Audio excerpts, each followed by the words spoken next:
Et l'invité de ce 12-13 était lui, il y a 1 heure, dans le cortège rémois. Jean-Claude Boulben, bonjour. Bonjour. Merci d'avoir accepté notre invitation. Vous êtes secrétaire général de l'Union syndicale des retraités CGT de la Marne. 1 280 €, c'est le montant de la pension moyenne nette d'un retraité selon le Conseil d'orientation des retraites. Mais le niveau de vie, qui comprend en plus les revenus du patrimoine et les prestations sociales, est de presque 2 100 €. Vous n'acceptez pas que le gouvernement vous demande aujourd'hui de mettre la main au portefeuille et de faire un effort? Ben oui, tout à fait, parce que c'est quand même pas normal qu'on vienne nous ponctionner encore sur cette CSG. C'est quand même une augmentation de 25%. 1,7, 4,5 milliards prélevés sur les retraites.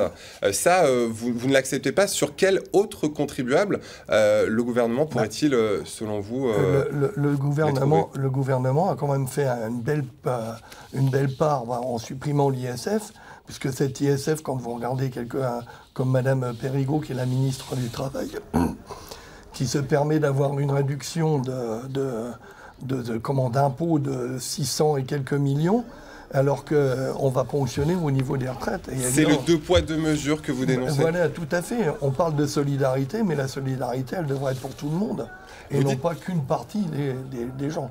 Vous dites que la retraite n'est pas un luxe, mais un droit. C'est un droit menacé aujourd'hui. Tout à fait, puisque avec le système comme il est fait à ce jour, c'est M. Ambroise Croizat qui l'a créé quand même juste après la guerre.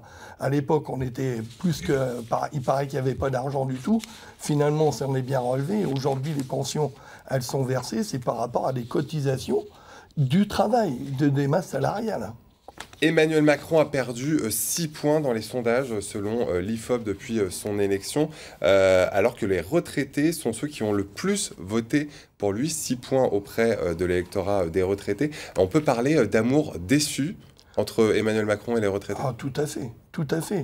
Ils se sont fait les retraités, quand vous discutez avec eux, se sentent bernés. Ils se sont dit, on s'est fait avoir. Même si c'était annoncé, nous on avait bien averti. Tout le temps, on avertissait quand même nos retraités. Mais là, à ce jour, on se rend bien compte que le retraité se dit je me suis fait avoir, j'aurais pas dû faire comme ça. Mais maintenant, c'est fait, et on en a pour 5 ans. Aujourd'hui, le retour de la croissance permet au gouvernement de dégager des marges de manœuvre. Vous espérez une redistribution de cette cagnotte, même si Bruno Le Maire a dit qu'a priori, on n'allait pas y toucher? En 2018, pour le moment, nos pensions, elles restent bloquées encore une fois. Ça fait déjà 5 ans, ça va faire la 6e année. Donc vous n'allez pas tirer profit du retour de la croissance? Tout à fait. Nous, je pense pas. Ou alors, vraiment, ça serait un miracle, mais là, j'y crois plus au miracle, je vous avoue franchement. Je vous avoue qu'aujourd'hui, on est en train de se dire, mais quand est-ce qu'on va comprendre que le retraité, ce n'est pas une vache à lait? On n'est pas des nantis non plus. C'est pas parce qu'on a aujourd'hui, pour certains, des pensions qui sont correctes, ce qui n'est pas le cas pour tout le monde, il faut bien se le dire. Vous êtes dénoncé pour autant. Mais c'est pour ça qu'on dénonce aujourd'hui. Merci beaucoup, Jean-Claude Boulben, d'avoir accepté notre invitation. Une autre manifestation est également prévue cet après-midi devant la préfecture à Châlons-en-Champagne. Et une autre manifestation nationale le 22 mars prochain. C'est celle des actifs avec les actifs, et les retraités, nous serons avec eux. Merci, Jean-Claude Boulben. Je vous remercie.